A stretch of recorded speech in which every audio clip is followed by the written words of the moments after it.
dari segala harta, jadikan ku hamba setia kepadamu.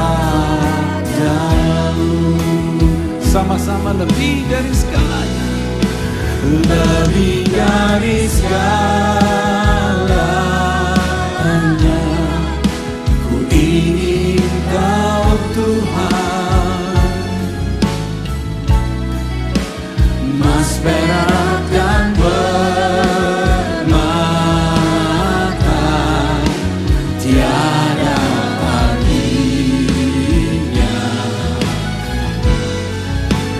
Ku ingin lebih dekat, bersekutu denganmu, jadikan ku hamba setia kepadamu.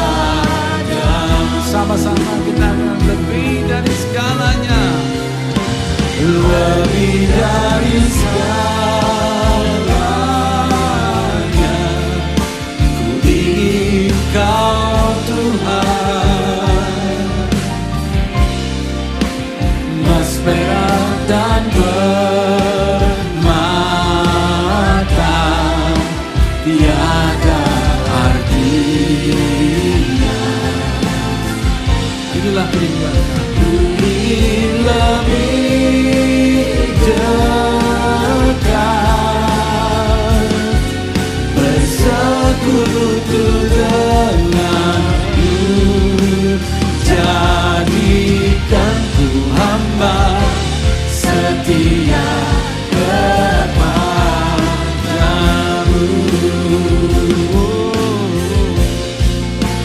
jadikan ku hamba setia kepadamu, jadikan ku hamba, jadikan ku hamba setia kepadamu.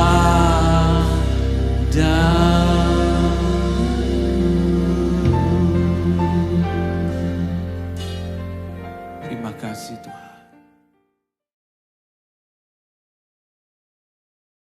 Shalom anak-anak kelas 7. Selamat pagi. Bertemu lagi dalam mata pelajaran agama Kristen bersama Bu Natalia. Dan sebelum ini tadi Ibu sudah sajikan sebuah pujian, Basuh Aku. Ibu berharap anak-anak semuanya tadi menyanyi, memuji Tuhan dengan segenap hati. Bagi yang tidak bisa tadi sudah ada liriknya. Karena hari ini kita akan masuk ke bab 3 yang berjudul Baptisan sebagai tanda milik Kristus, yang terambil dari Kisah Para Rasul 19 ayat 4 dan Roma 6 ayat 1-6. Sebelum kita membahas lebih dalam lagi mengenai bab 3, kita mau mulai dulu dalam doa. Ibu pimpin. Terima kasih Tuhan, kami sungguh mengucap syukur untuk kebaikan-Mu, untuk anugerah-Mu, sehingga pada saat ini kami bisa mengikuti pelajaran.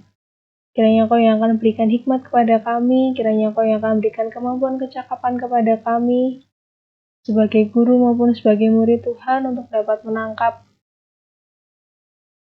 bab 3 yang berbicara mengenai baptisan Yesus. Kami serahkan sepenuhnya ke dalam tangan kuasa-Mu, dalam nama Tuhan Yesus kami berdoa, terima kasih Tuhan. Amin.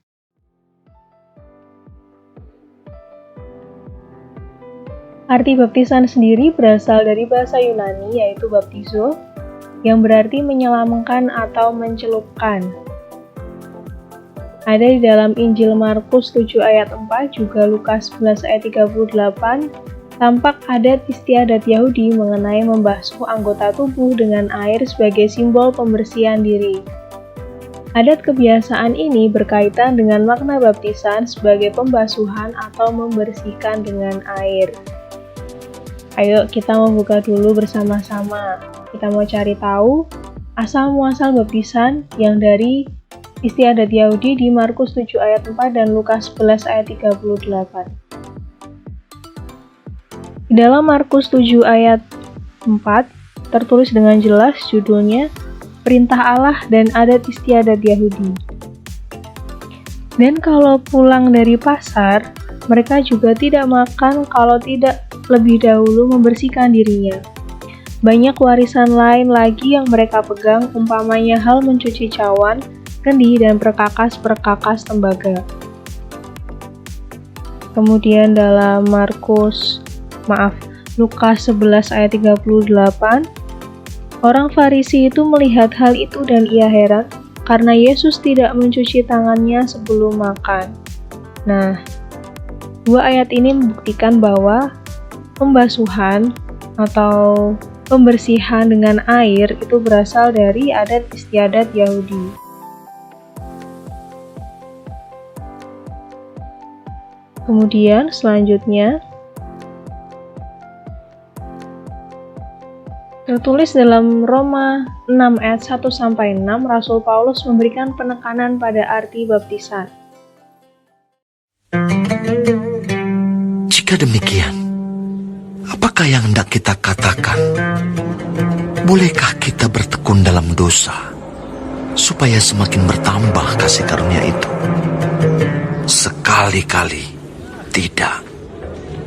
Bukankah kita telah mati bagi dosa? Bagaimanakah kita masih dapat hidup di dalamnya? Atau tidak tahukah kamu bahwa kita semua yang telah dibaptis dalam Kristus telah dibaptis dalam kematiannya? Dengan demikian, kita telah dikuburkan bersama-sama dengan Dia oleh baptisan dalam kematian, supaya sama seperti Kristus telah dibangkitkan dari antara orang mati oleh kemuliaan Bapa, demikian juga kita akan hidup dalam hidup yang baru. Sebab jika kita telah menjadi satu dengan apa yang sama dengan kematiannya, kita juga akan menjadi satu dengan apa yang sama dengan kebangkitannya. Karena kita tahu bahwa manusia lama kita telah turut disalibkan, supaya tubuh dosa kita hilang kuasanya, agar jangan kita menghambakan diri lagi kepada dosa. Rasul Paulus mengajarkan bahwa baptisan merupakan tanda pertobatan manusia yang ingin masuk ke dalam hidup baru di dalam Kristus. Sebagaimana Kristus telah mati untuk menebus dosa-dosa kita, baptisan kita merupakan tanda pertobatan di mana dosa kita dihapuskan. Nah, ini merupakan transisi dari adat pembasuhan di Perjanjian Lama, yaitu adat Yahudi, ke baptisan yang ada dalam Perjanjian Baru. Tradisi Yahudi juga ada tata cara pembasuhan dengan air yang bermakna membasuh dosa manusia, seperti Naaman yang menyelam ke dalam air untuk menyembuhkan penyakitnya. Coba anak-anak ingat kisah Naaman yang menyembuhkan penyakitnya dengan membasuh diri di Sungai Yordan sebanyak 7 kali. Kemudian, baptisan Yohanes.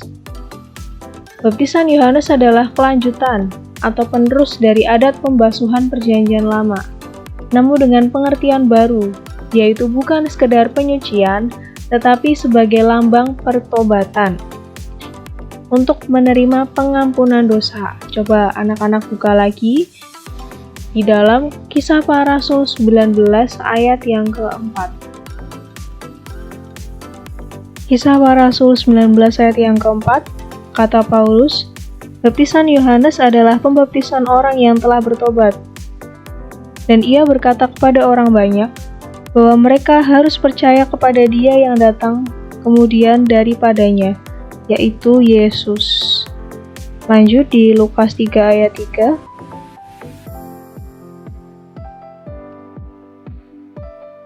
Maka datanglah Yohanes ke seluruh daerah Yordan dan menyerukan, "Bertobatlah dan berilah dirimu dibaptis, dan Allah akan mengampuni dosamu." Jadi transisinya dari adat yang sekedar hanya membersihkan menjadi penyucian sebagai lambang pertobatan untuk menerima pengampunan dosa. Jadi tidak hanya sekedar pembasuhan atau pembersihan saja.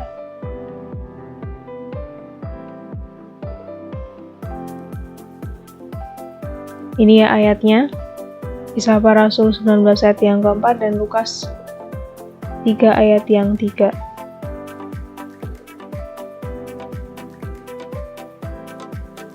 Aku membaptis kamu dengan air sebagai tanda pertobatan, tetapi ia-nya besar ya, yang datang kemudian daripadaku, lebih berkuasa daripadaku, dan aku tidak layak melepaskan kasutnya. Ia akan membaptiskan kamu dengan Roh Kudus dan dengan api. Ini adalah perkataan Yohanes dalam Matius 3 ayat yang ke-11. Di mana ia berkata bahwa Yohanes hanya mampu membaptis dengan air, tetapi Yesus akan datang dan ia akan membaptis dengan Roh Kudus dan juga dengan api. Dalam kitab Roma 6 ayat 1-6, Rasul Paulus memberikan penekanan pada arti baptisa. Baptisan ya, ini kurang N. Baptisan membasuh tubuh dan jiwa kita dari gaya dan cara hidup lama ke gaya dan cara hidup baru, yaitu hidup menurut ajaran Kristus. Dengan demikian, dalam hidup baru ini, kita dibebaskan dari perhambaan dosa. Sebaliknya, kita menjadi hamba Allah di dalam Yesus Kristus, dibebaskan dari hamba dosa. Artinya manusia diberi kekuatan untuk melawan kuasa dosa dengan mengandalkan kuasa Yesus. Karena ketika seorang manusia sudah diperhamba oleh dosa, yang terjadi adalah manusia tidak kuasa untuk mengendalikan dirinya dan ingin terus-menerus melakukan dosa itu. Oleh karena itu, kita memerlukan pertolongan Roh Kudus.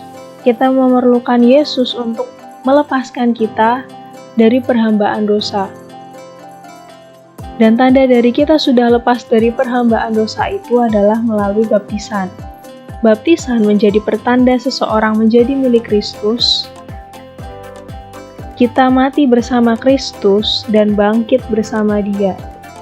Melalui baptisan, kehidupan lama yang penuh dosa dikuburkan dan kita bangkit dalam hidup yang baru. Jika demikian, apakah baptisan merupakan jaminan keselamatan bagi orang Kristen? Keselamatan diperoleh hanya karena anugerah Allah di dalam Yesus Kristus. Kita dibaptis karena kita telah diselamatkan oleh Allah di dalam Yesus Kristus. Jadi, tindakan Allah mendahului tindakan manusia. Semua yang kita lakukan merupakan wujud jawaban kita terhadap kasih karunia Allah di dalam Yesus Kristus. Karena semua manusia itu berdosa. Semua manusia membutuhkan pengampunan. Pembaptisan ini hanyalah merupakan awal dari suatu proses panjang hidup sebagai anak-anak terang. Berdoa dan membaca Alkitab merupakan bagian dari proses itu. Hidup sebagai anak-anak terang artinya berpikir, berkata-kata, dan bertindak sesuai terang firman Tuhan atau ajaran Yesus. Kita akan mempelajari beberapa baptisan, di antaranya ada baptisan Yohanes. Baptisan Yohanes adalah baptisan pertobatan yang dilakukan di Sungai Yordan. Sebenarnya, orang Yahudi yang hidup jauh sebelum zaman Yohanes Pembaptis pun sudah mengenal adanya baptisan, yaitu melalui adat pembasuhan seperti yang dilakukan oleh Nabi Elisa terhadap Naaman, yang sudah Ibu sebutkan tadi, kisahnya Naaman. Adat pembasuhan perjanjian lama lebih mempunyai arti sebagai penyucian diri, sedangkan baptisan Yohanes bersifat eskatologis, menuju kepada Kristus, yang akan membaptiskan dengan Roh Kudus, ada dalam Markus 1 ayat 4-8. Baptisan Yohanes sekalipun bermakna penyucian diri dari dosa, ataupun pembasuhan. Namun, sifatnya melambangkan pertobatan dan pengharapan akan kebangkitan Kristus.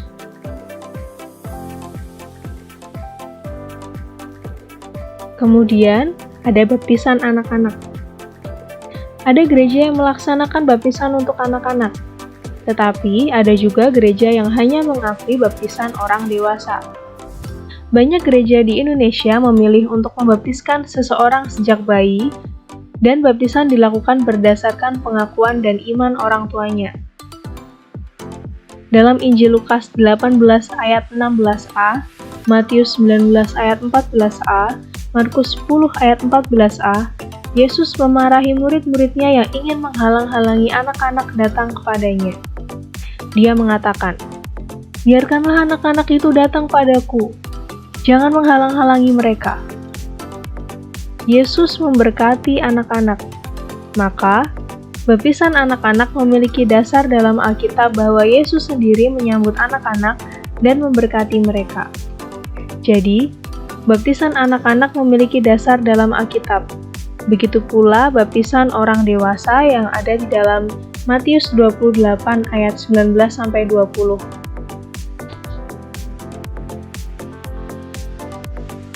Nah, ini salah satu contoh gambar ketika Yesus datang untuk dibaptis oleh Yohanes Pembaptis. Dan baptisan sendiri merupakan perintah Yesus yang ada dalam Matius 28 ayat 19-20. Karena itu pergilah, jadikanlah semua bangsa muridku, dan baptislah mereka dalam nama Bapa dan Anak dan Roh Kudus. Dan ajarlah mereka melakukan segala sesuatu yang telah kuperintahkan kepadamu. Dan ketahuilah, aku menyertai kamu senantiasa sampai kepada akhir zaman. Jadi baik mau baptisan anak, baptisan dewasa, intinya baptisan itu merupakan perintah dari Yesus. Dan baptisan anak maupun baptisan dewasa semuanya ada dasar Alkitabnya. Setiap orang dari berbagai bangsa yang percaya kepadanya menjadi muridnya. Tandanya adalah melalui baptisan dan mereka pun menerima anugerah keselamatan. Jadi, unsur percaya amat penting dalam baptisan, yaitu hanya orang yang percaya kepada Kristus dan orang yang bertobat yang akan menerima baptisan kudus. Yesus sendiri menjalani baptisan oleh Yohanes Pembaptis di Sungai Yordan. Ketika dia dibaptis, turunlah Roh Kudus ke atas kepalanya, dan ada suara turun dari langit yang mengatakan, "Inilah anakku yang kukasihi, kepadanya aku berkenan."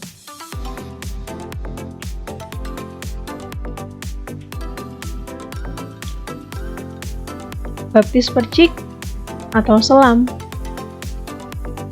Ini yang seringkali jadi perdebatan ya.